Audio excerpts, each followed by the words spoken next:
अस्सलाम वालेकुम स्टूडेंट्स, मेरा नाम मुनीबुर रहमान और आज का मेरा लेक्चर फिजियोलॉजी और बायोकेमिस्ट्री पे लेक्चर है और ये हार्मोन्स की सीरीज़ का थर्ड लेक्चर होगा। आज हम दो हार्मोन्स के बारे में पढ़ेंगे। हो सकता है ये भी मुझे पार्ट्स में डिवाइड करना पड़े। तो ग्लूकागॉन और इंसुलिन हमारा टॉपिक है, जिसका फर्स्ट टॉपिक है ग्लूकागॉन। ग्लूकागॉन एक हार्मोन है और वो पोलीपेप्टाइड हार्मोन है, मतलब कि प्रोटीनीशियस हार्मोन है। ठीक है, तो हमने प्रोटीन्स वाले हार्मोन, जो प्रोटीनीशियस हार्मोन्स होते हैं उनके बारे में पढ़ा था, जो पोलीपेप्टाइड हार्मोन्स होते हैं। तो अब उसमें स्पेसिफिकली हम ग्लूकागॉन के बारे में पढ़ेंगे। ग्लूकागॉन का मॉलिक्यूलर वेट एमसीक्यूज के लिहाज से इंपॉर्टेंट है, जो कि 3485 डाल्टन्स है।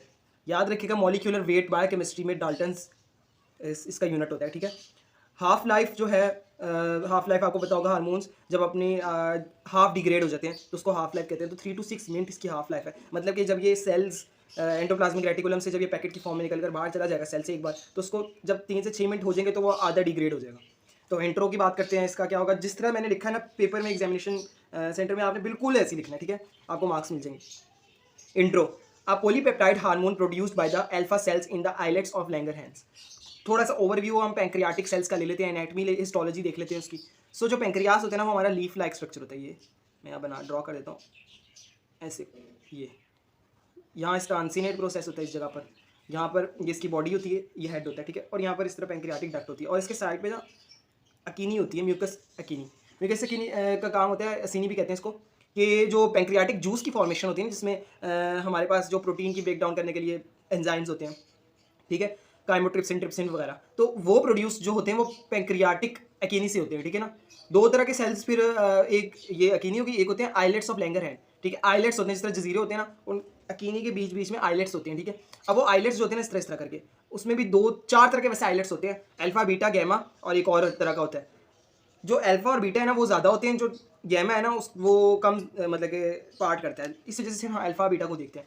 उसमें से भी जो अल्फा सेल्स है ना, उसमें से प्रोड्यूस है ग्लूकागॉन। ठीक है, तो ये था थोड़ा सा मैंने आपको बता दिया। It is the key hormone involve in increasing blood sugar level या ग्लूकोज लेवल।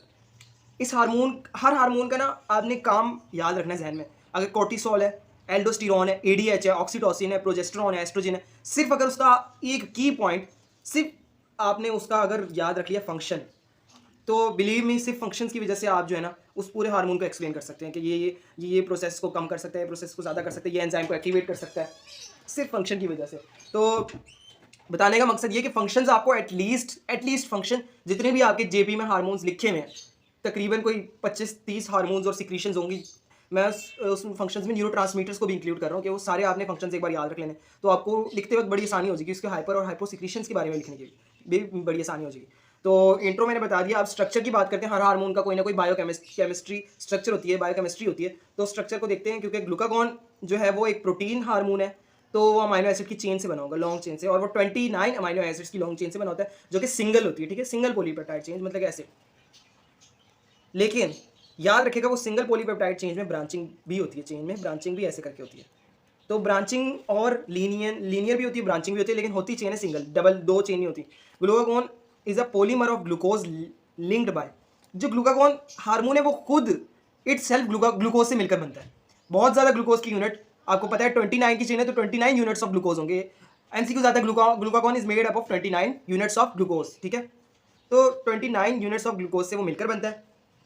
अब ग्लूकागॉन जो 29 ग्लूकोज यूनिट से मिलकर बना है, उसकी अरेंजमेंट क्या है। जिस तरह ग्लाइकोजन का स्ट्रक्चर आपने देखा था ना, बिल्कुल वैसी है कि glucose glucose glucose glucose linear chain में अल्फा 1,4 ग्लाइकोसिडिक लिंकेज से जुड़े होंगे, और ग्लूकोज ग्लूकोज जो ब्रांच बना रहे होंगे तो वो अल्फा 1,6 ग्लाइकोसिडिक लिंकेज से बने होंगे। पूरा स्ट्रक्चर बनाने की जरूरत नहीं है, आप ये चीज़ शो कर देना पेपर में तो भी मार्क्स आपको मिल जाएंगे।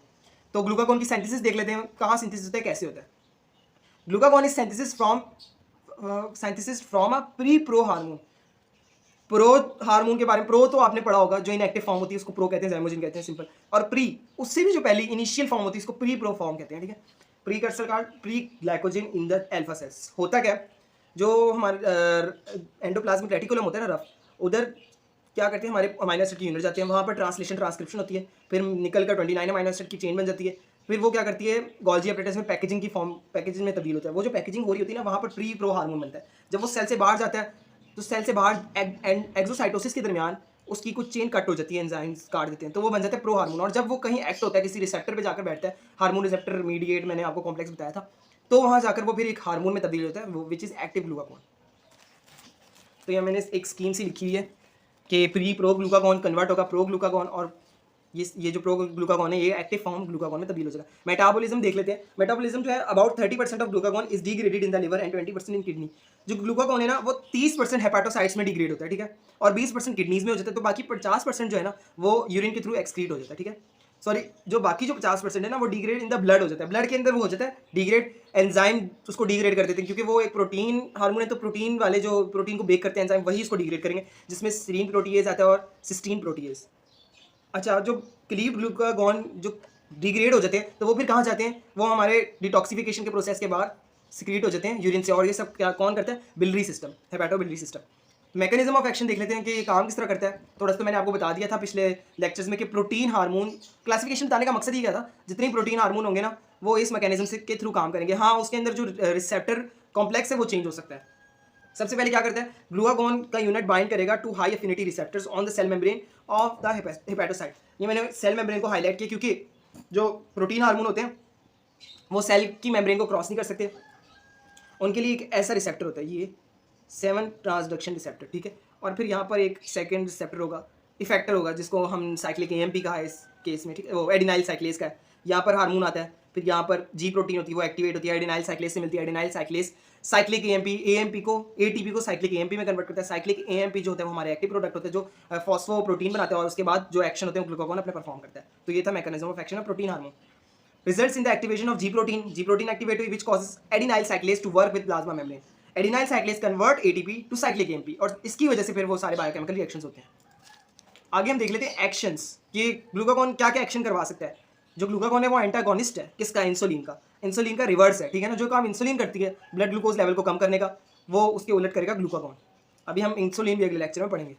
अच्छा, एक्शन इसका दूसरा क्या है, वो इंक्रीज करता है ग्लूकागॉन ब्लड ग्लूकोज लेवल को, ये तो आपको पता है। पेरिफेरल यूटिलाइजेशन ऑफ लिपिड्स, जो लिपिड्स होते हैं ना पेरिफेरल पार्ट्स पे, जिस तरह आपकी सेल मेम्ब्रेन के ऊपर लिपिड्स एक्स्ट्रा हो, ठीक है ना।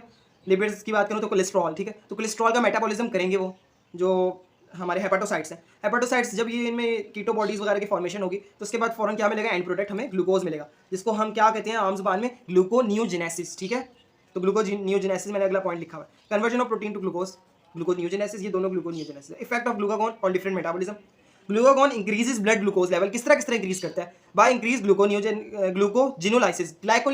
जो ग्लाइकोजिन है उसकी ब्रेकडाउन करेगा, जब उसकी ब्रेकडाउन करेगा तो हमें एंड प्रोडक्ट क्या मिलेगा, ग्लूकोज, और ग्लूकोज का लेवल ज्यादा होगा, सिंपल। इंक्रीज ग्लूकोनियोजेनेसिस, ग्लूकोनियोजेनेसिस कहते हैं हम lactic acid, fats, amino acids, इनसे किस तरह एक ग्लूकोज का मॉलिक्यूल बनाते हैं वापस, तो उसको ग्लूकोनियोजेनेसिस मतलब कि new formation of glucose. Increase lipolysis of free fatty acids, ये बीटा ऑक्सीडेशन से होता है, ठीक है। बीटा ऑक्सीडेशन जब ज्यादा होगी तो हमें क्या मिलेगा, एटीपी ज्यादा मिलेगा, और एटीपी इंटर्न क्या करता है, ग्लूकोनियोजेनेसिस और ग्लाइकोलाइसिस के अमल को फास्ट और स्पीड अप करते हैं। ये सारे किस तरह फास्ट होते हैं, ग्लूकागॉन जो है ये इनके जो एंजाइम्स होते हैं ना उनको डायरेक्टली एक्टिवेट करता है। फॉर एग्जांपल यहाँ पर फॉस्फोकाइनेज है, जिसने वो अगर स्टॉप है एंजाइम तो ग्लूकोनियोजेनेसिस होगा ही नहीं, या ग्लाइकोजिनोलाइसिस, वो उस फॉस्फोकाइनेज को जो है वो एक्टिवेट करता है। तो यही है हार्मोन का मैकेनिज्म। सो रेगुलेशन की बात करते हैं, जो ग्लूकागॉन है वो किस किस फैक्टर्स की वजह से रेगुलेट हो सकता है, एक्टिवेट हो सकता है या इनहिबिट हो सकता है। रेगुलेशन में एक है स्टिमुलेटरी फैक्टर्स और इनहिबिटरी फैक्टर्स। स्टिमुलेट कब कब होगा, जब हाइपोग्लाइसीमिया, ब्लड के अंदर जो कीमो रिसेप्टर्स हैं वो ग्लूकोज को कम डिटेक्ट करेंगे। अमाइनो एसिड, जब अमाइनो एसिड ज़्यादा होंगे।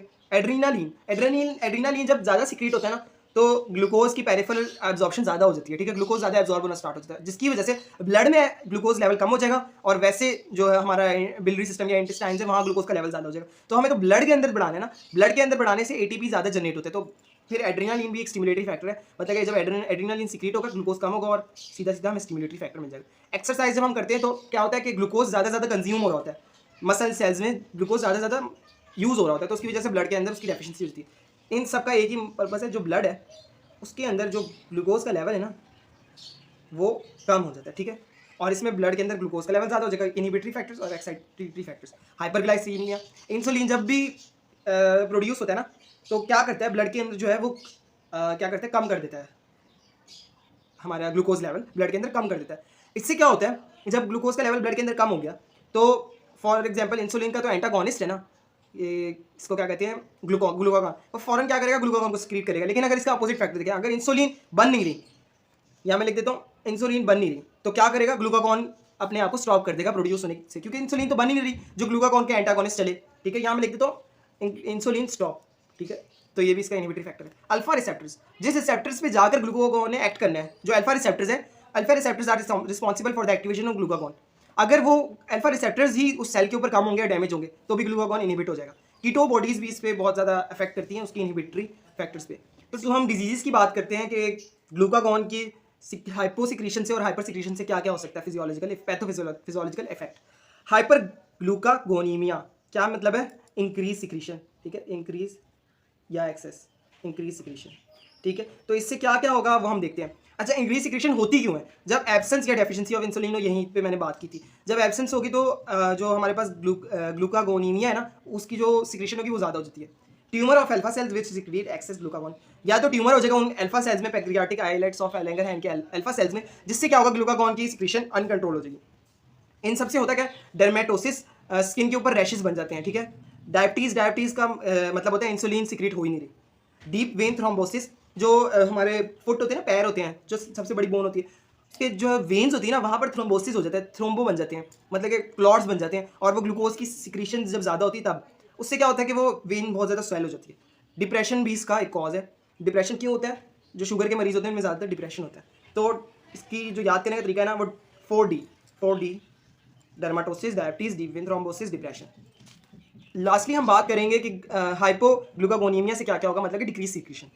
तो drugs use to treat diabetes, जो डायबिटीज़ की ट्रीटमेंट को यूज़ करने के लिए ड्रग्स यूज़ होती है ना, वो क्या करती हैं, वो ग्लूकागॉन के को भी इनहिबिट करना स्टार्ट कर देती हैं। अगर वो एक्सेस अमाउंट में ली जाए तो ग्लूकागॉन जो है वो हाइपोस्क्रीट होगा, मतलब कम होगा। Kidney failure, hyperthyroidism, liver disease और अल्कोहल का यूज़ करना भी इसका एक कॉज है। तो इसके जो सिम्टम्स है देख लेते हैं कौन कौन सी डिजीज हो सकती है। ट्रबल टाकिंग जो होगी वो उसमें ट्रबल होगी, हमें बोलने में मुश्किल होगी, confusion, loss of consciousness, hunger, जो हमें भूख ज़्यादा लगी, स्वेटिंग ज़्यादा होगी, और वीकनेस ग्लूकोज की कमी की वजह से होना स्टार्ट हो जाएगी। तो ये था मेरा आज का टॉपिक जिसका नेम था ग्लूकागॉन हार्मोन, ठीक है। तो ये प्रॉपर एक लेक्चर था ग्लूकागॉन के बारे में, जिसके अंदर मैंने introduction, mechanism, metabolism, diseases, hyper secretion, इसके बाद मोड ऑफ एक्शन, सब कुछ मैंने आपको एक वीडियो में बता दिया। अगर ये आपको वीडियो अच्छी लगी तो लाइक, सब्सक्राइब और शेयर कर देगा। और आने वाले वक्तों में मैं इंसुलिन का लेक्चर भी डालूंगा जो इसका एंटागोनिस्ट है। ज़्यादातर ये हार्मोन दोनों फिजियोलॉजी और बायोकेमिस्ट्री के पेपर में पूछे जाते हैं, इस वजह से मैंने सोचा कि मैं आपको समझा दूँ। जज़ाकल्लाह।